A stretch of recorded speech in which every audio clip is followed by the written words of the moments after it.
national championships and I won. And you know, when I was young, I felt a lot of that.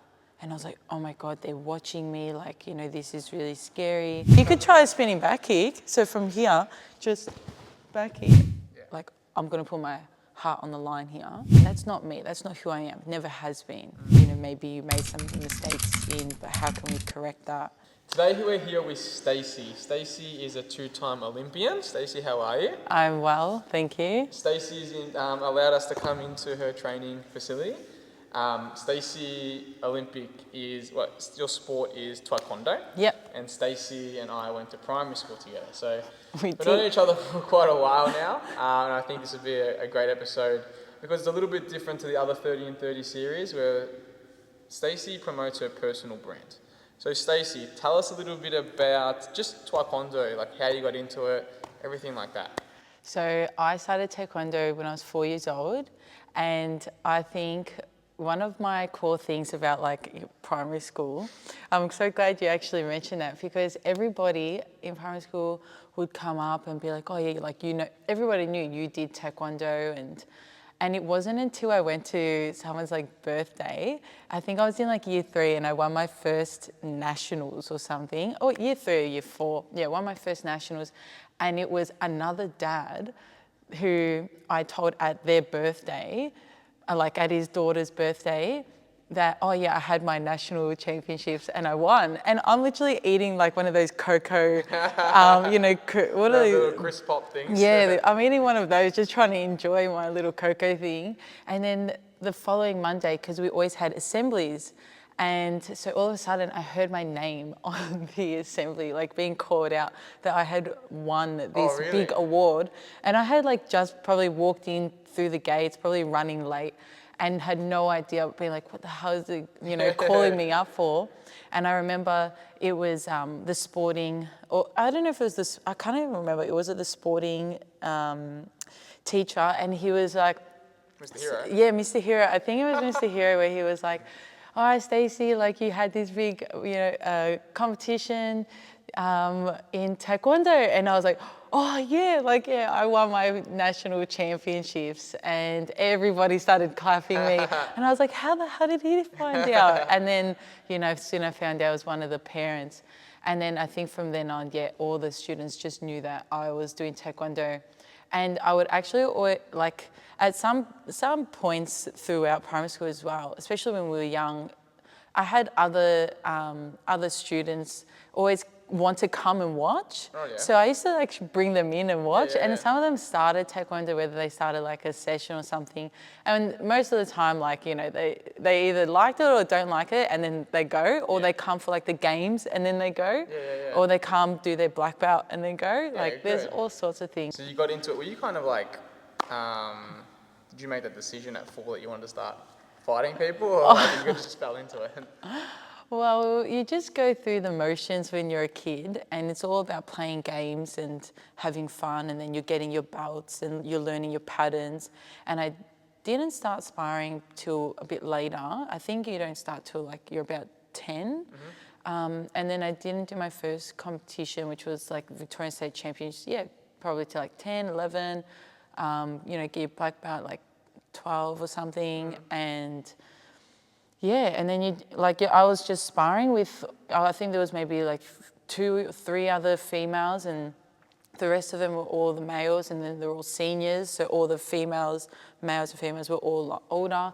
And so, I was just one of the junior ones, you know, kicking, sparring, and just enjoying, and And was the Olympics always something that was on your mind? Yeah, I think so. Like, I remember watching the Olympics when I was younger and going like, wow, like this is so incredible. Like, you know, look at all these sports that I had no idea were sports. Yeah. Right? And then I had, you know, I was really lucky, you know, I had my coach who's still my coach. He went to the Olympics, and then my coach before that, he also went to the Olympics. So you kind of just like, wow, like they went to this big event. And then, you know, I'm in primary school learning about these athletes who are going to the Olympics. I'm like, oh my goodness, like this is incredible. Yeah. And then, it wasn't until a bit in my teens where they actually, both the coaches sat us down. There was me and like other females, and they all sat us down. And they go, you know, if you really want to go to the Olympics, we can help you get there. Okay. And I like took that literally. I was like, oh my God, yes, like this is my chance. Like this is me. And then we kind of just like, you know, lay down a roadmap of what competitions and things that we need to target in order to get qualified. And so, yeah, one at a time, you know, first Junior World Championships, make a team, and then it's make senior national team, go European tours and world tours, and yeah, then, you know, go to World Championships, get good results, we had a lot of fight-offs as well. You had to win the fight-offs, and then I got chosen for Tokyo. Yeah. And That was your first Olympics? that was my first Olympics. Yeah. And so that was a really big process, you know, leading up to it, all very new kind of things. And yeah, then you go to the qualifiers, and we had our qualifiers in Sydney. Yep. And so, yeah, won qualifiers, and then off I go. Okay, so you get selected, so the Australian team selects you, Yeah. and then you go to an Olympic qualifier, because obviously you can't just pump everyone straight into the Olympics. Yeah. So you have to kind of win that or do something there to then be like, you're coming to the Olympics? Yeah, so every country is able to select 2 divisions, Yeah. and then per males and females. And so then you choose the division, and then you choose the athlete to represent the division. And so then you go to the qualifying event, and you fight so for us, Australia, we're in the Oceania region. Mm-hmm. We fight the countries who have also selected their athletes for that division. Okay. And so whoever wins that division represents the Oceania region. Wow. Yeah. It's quite an intense process. How does the income side of things work? Because I think a lot of people will be interested in how does an Olympian make money if they, like in the whole process? Yeah, so we are not technically on athlete wages as such. We get government funded, and that is based upon our categorization. So your categorization is dependent on your results. So there's many categories. I am this year classified as a developing categorized athlete. So I get 75% of each trip covered, and the rest of it I have to pay myself. Yeah. And to help us pay for it, because it's I don't work outside of taekwondo in a traditional job as such. So what we have is called our Performance Award through the Combat Institute of Australia. Yep. And they have a dedicated amount of money per athlete, also dependent on your categorization. And so that money can be used for either your day-to-day life or to help pay for your trips. Right. And so there's that, and it's your choice of how you want to spend it. And so then, so there's that. And then outside of that, outside of the sporting, organization, so my own personal income sources will be, so one, I can find sponsors, and that leading up to every Olympics I have been able to do, and I've also been able to fundraise lots of money as well, because essentially I'm spending so much time training, and I want to dedicate my time to training that I don't actually have a lot of time to find that traditional job. And I don't want to as well. My mind is so focused on training. That's all I can actually focus on, and the capacity and energy and everything is at my training.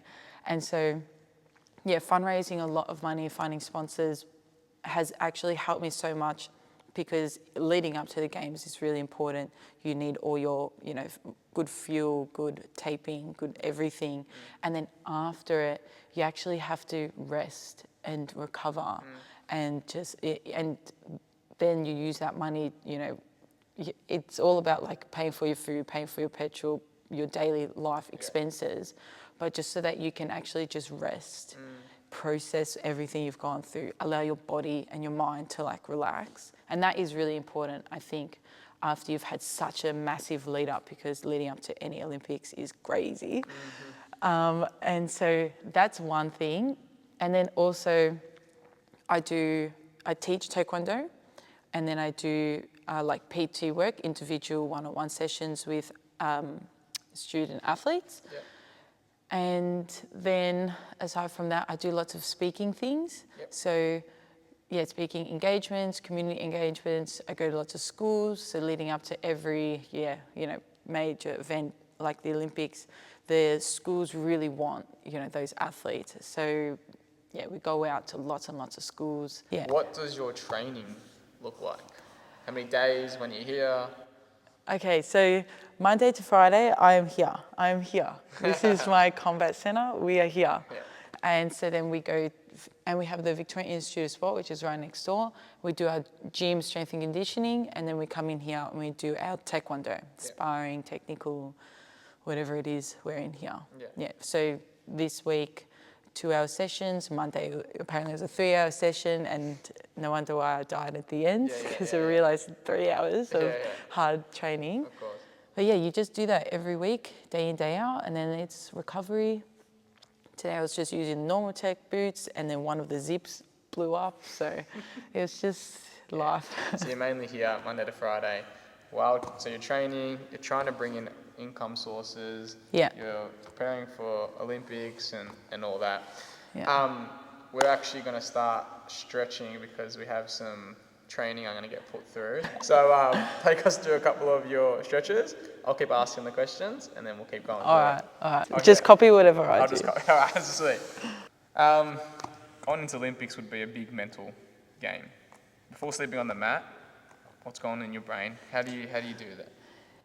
So I'm literally just going through my strengths, how I would read play, like how I would read my opponent's like body language and body, fighting, positions, awareness, all that kind of thing, and then how I would react. So how my body would react, where my arms would go, where my feeding would go, where I'm targeting on like the chest guard so I'm actually just going through scenarios, and so you're in that meditative state of you're just going through it all, and then once I'm happy that I've gone through everything, because you have to trust your body, and then you kind of just have to calm your mind and calm everything down, and you can do breathing exercises. I like to do breathing exercises, and then you just have to just try and relax, best way you can. You just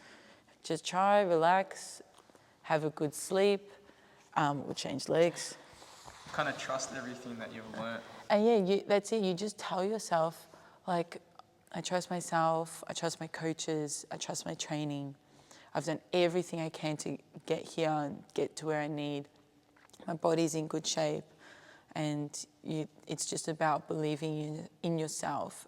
And then, like for Paris, I was really looking forward to it. I was excited, I was nervous, but I was really looking forward to it because I was literally just like so pumped to get out there, because you have like a massive crowd. We're gonna do a 90-90. You just switched up. This will be good for you. This will be good for you. 90-90. 90-90. And so from here, just go down. Do you feel that? Yeah, that's good. Right? Hold it, yeah. Hold it, or just like post out. Speaking. Yeah.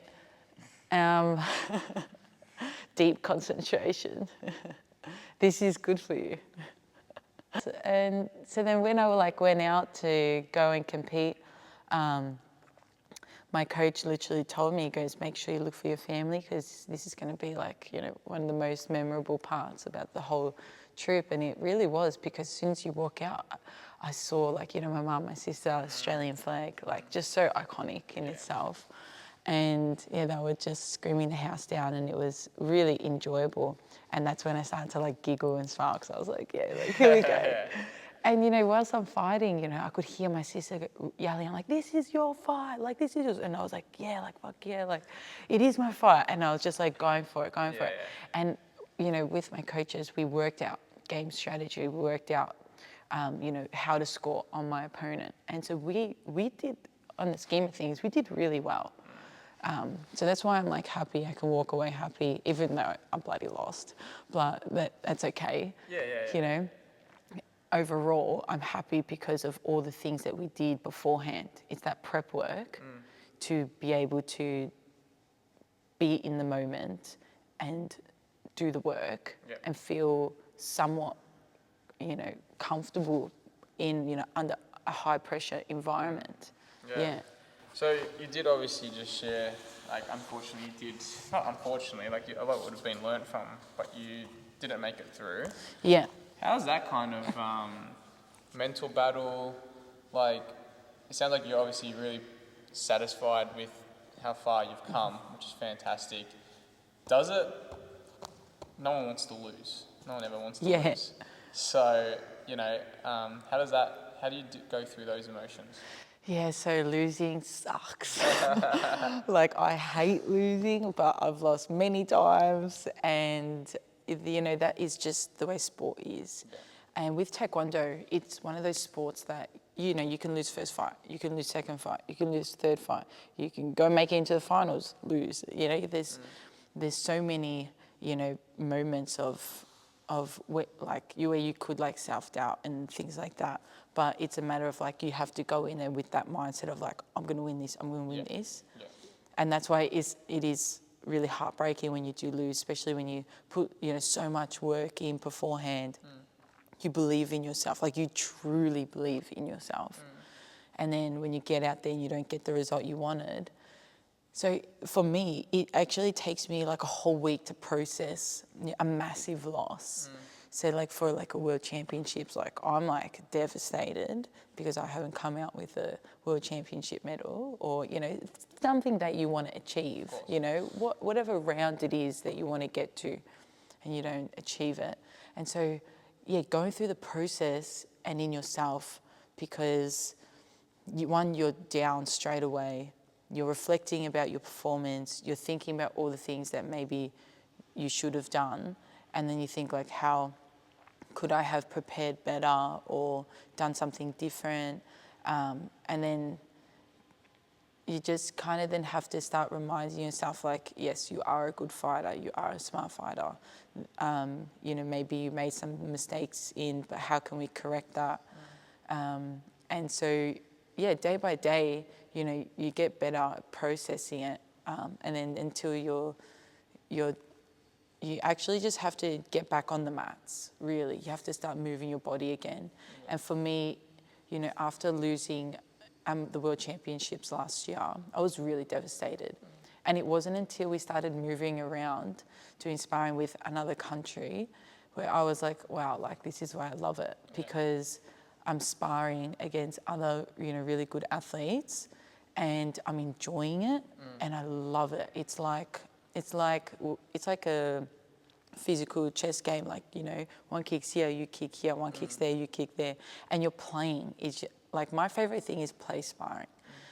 And so once you're play sparring, you're able to just enjoy it. It's fun. It's not as serious. Yeah. And you're able to just do like, some like crazy kicks that maybe you wouldn't be able to do at a everyday competition. Yeah. And so it's finding that enjoyment and reminding yourself what makes you happy, and this is what makes you happy. It's play sparring. It's actually sparring. It's actually doing the work. Yeah. That this is what makes it fun. And that is why I think I've been able to go for so long, because you just enjoy what you're doing. Of course. Yeah. Amazing. What would you say is the most difficult part about representing your country, both internal, external expectations that people might have? So, like you can go into major competition going like, oh my God, all these people are like watching me, all these people are like expecting me to win. And when I was young, I felt a lot of that. And I was like, oh my God, they're watching me. Like, this is really scary. I don't want to mess up for these people. Like, they're supporting me. I don't want to mess up. And so it took me a while to kind of realize, like, no matter what, all the people watching and supporting me, like, love me. And they just want what's best for me. End of the day, like, yeah, okay, if you come out with a medal, like, fantastic. Yeah. But if you don't, like, they're still going to love me, Yeah. There's that whole kind of thing. And is what I've learned over time as I've matured in my fighting, that it doesn't matter. Like really, it doesn't matter. The people are still going to be there. The people are still going to support you no matter what. And I think that is a really important thing. And that gives me confidence as well, like to go in my fights and be like, well, fuck it. Yeah. Like, I'm going to put my heart on the line here, win or lose. Yeah, obviously you go out there to win, but if you lose, it's okay. You know, it's okay. I can still go home and people are still going to love me because they support me. They are encouraging me to, you know, follow my goals. And really, if you can have like that kind of network, you're unstoppable. You are. You can put your mindset to anything and you'll be able to achieve it. Yeah, it's an amazing mindset because I think, you know, you're always going to think the worst case, but you've got those people around you. Yeah. And yeah, it's perfect. Yeah, like, you know, end of the day, life is good. It's fine. Yeah. Well, you know, we're happy in Australia. We live a good life. Yeah. How would you balance being an athlete, building your personal brand? Because we know, you know, personal brand is what's probably going to be the thing that brings you your income, as well as your other, you know, PTing and stuff like that. How do you balance them both? Well, I've learned through, you know, going to workshops and talking to people and talking to people in PR and media and things like that, that you actually have to give yourself time, and everything is, you know, on social media. You have to put in the work into social media, build that following, that audience.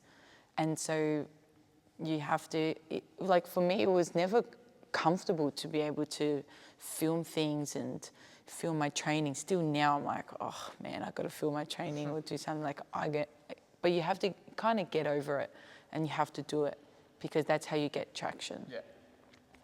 And for a young person, I had a lot of people tell me, you know, like sex sells, you know, put yourself out there, you know, kick, in wearing stupid shit. And that's not me. That's not who I am. Never has been. So I just did things that was me. Yeah. And that's, I think, the essence to it. You just have to be you and people will see that. And I want to show people like my personality, you know, what I do day to day, or if I get up to silly things or whatever, like I think that's funny. Yeah. And I like laughing. I like good sense of humor. And I want people to see that. Yeah. So that's what I'm trying to bring out. Yeah. And so I think when you're at training, you're still yourself. I'm still mucking around. I'm still being silly. Still laughing and having fun. But to capture those moments is also really challenging because our training is so like high intense.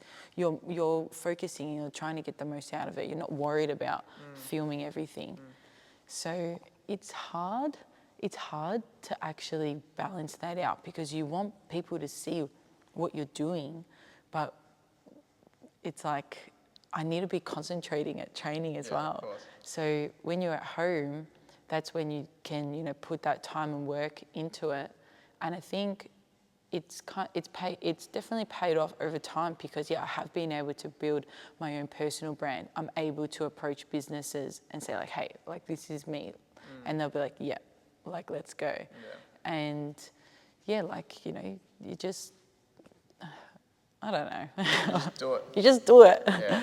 And I think you said something that was really important, like be true to yourself. You said like sex sells, and people might have said, do this in this attire and this and this. But it's like, it's not you. You be yourself. People will get attracted to that. You attract the right people that you want around you. Yeah. And then it goes through there. One more question before you show me all your tricks. 2020, was it 2021 because of COVID? Yeah. So it was Tokyo 2021. You were at Paris 2024. Yeah. What's the next one? 2028. You going for it? That is on the cards. Where is it? It's in LA, Los Angeles. Oh, yeah? Yeah, so in America. Amazing. Yeah, so that's the thing. You just keep going. And because I'm feeling good in myself, I still trust my body. Yeah. We're doing all the right things. So yeah, you just keep going. Alrighty. Show me some things. I know we've done our couple of stretches, but we'll do a bit more stretching. And then we'll, I'll show you how high my fly kick can go. Yeah, well, before we do, I brought some shorts so you can put on some taekwondo shorts. Sure, I'm going to fit in them? You'll be, hopefully. Yeah. All right, I got taekwondo shorts. Yeah, here we go. You made these? Yeah, look. Shy TKD. I'm sponsored. That's it. That's it. Stacey, you're not ready. They look so good. They do look great. Yeah, they look amazing. So the first thing we do is we're in our fighting stance, and we're just going to do a back leg roundhouse.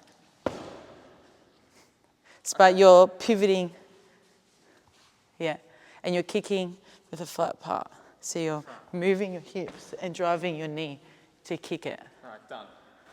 Quick shout out. I'm decked out by Stace, ready to go. Yeah. Oh, poor guy. So just. Yeah, that's it. You're gonna hurt your foot more than you hurt him. Yeah, well, exactly. Oh, so that was right. Yeah, that's it. That's it. Yeah. Just to the head. Yeah, just like that. That looked easier for you. Right. Yeah. Just going up. Just like that. Here we go. Yeah. Maybe I gotta get angry with him. What'd you say? What'd you say Yeah. to my girlfriend? Yeah. Huh? Huh? Bang! Bang! There we go. Bouncing. What? We said no, mama? You could try a spinning back kick. So from here, just back kick and kick it with like maybe like the balls or the flat part of your foot. Yeah, that's it. Here we go. See. Bouncing. Bang. Do like a spinning hook kick. What's that? So like from here, and you do like spinning hook kick to the head. Do a full Just no, careful. Oh, Did I nearly hit he it? felt the wind. Yeah, that's it. 6 points. Get the knee up. Oh, there we go. And so yeah, we just kick this. If you do- Show everyone just a couple of what you do. Oh A wow. little bit better than me. Bang! That's called a What'd you cut say kick. there? Get him, Stace. Get him. Stace, what'd you say? Bang! What? Stace. Are you gonna come in? Bang! Yeah, there we go. Oh, he wants more. He wants the head. Bang! How do you rate me as a fighter? Pretty good. I think the enthusiasm, Yeah, is a 10 out of 10. Yeah, I can go to Olympics then. I'll probably get knocked out. yeah, definitely. Stace, thank you for having us today. Yeah. Thank you for taking us through everything.